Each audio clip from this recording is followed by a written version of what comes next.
అందరికీ నమస్కారం. వనగుంది విజయలక్ష్మి, బీజేపీ మహిళా మోర్చా రాష్ట్ర సోషల్ మీడియా కన్వీనర్, ఆంధ్రప్రదేశ్. ఈరోజు అత్యంత చరిత్రాత్మకమైనటువంటి రోజు.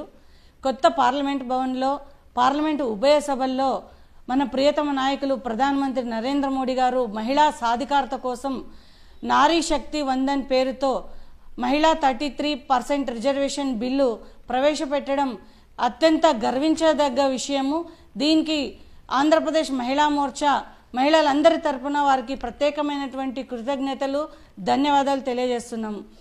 ఈ మహిళా సాధికారత కోసం 33% రిజర్వేషన్ బిల్లు ఏదైతే ప్రవేశపెట్టినారో దాని ద్వారా మహిళలందరి ప్రాతినిధ్యం పెరుగుతుంది. అన్ని రంగాల్లో రాణించడానికి ఎంతో దోహదపడుతుంది.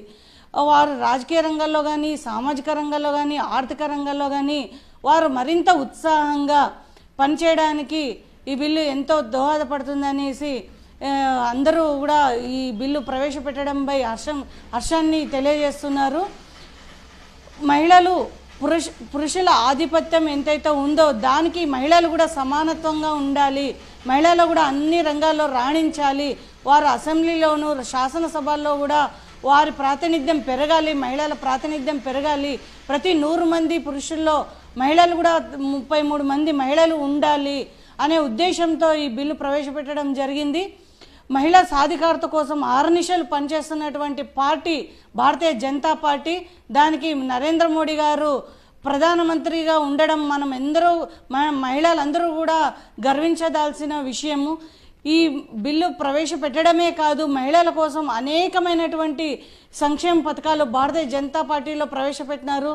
దాంట్లో బేటీ బచావో బేటీ పడావో కావచ్చు, సుకన్య సమృద్ధి యోజన కావచ్చు, స్వచ్ఛ భారత్ కావచ్చు, ముద్రా యోజన కావచ్చు, ఉజ్వల యోజన పథకం కావచ్చు, జన్ధన్ యోజన కావచ్చు, ఇలాంటివి ఎన్నో అత్యంత చారిత్రాత్మకమైనటువంటి సాహసోపేతమైనటువంటి సంక్షేమ పథకాలు మన భారతీయ జనతా పార్టీలో ప్రవేశపెట్టినారు.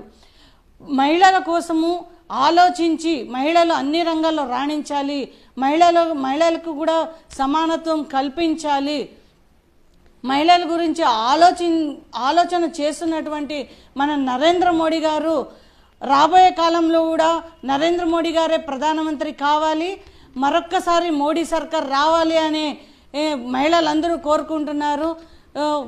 ఈ చారిత్రాత్మకమైనటువంటి ఈ సాహసోపేతమైనటువంటి నిర్ణయం తీసుకున్న మన గౌరవనీయులు ప్రధానమంత్రి నరేంద్ర మోడీ గారికి మరొకసారి ధన్యవాదాలు తెలియజేస్తూ జై హింద్, జై భారత్ మాతా, జై మోడీజీ.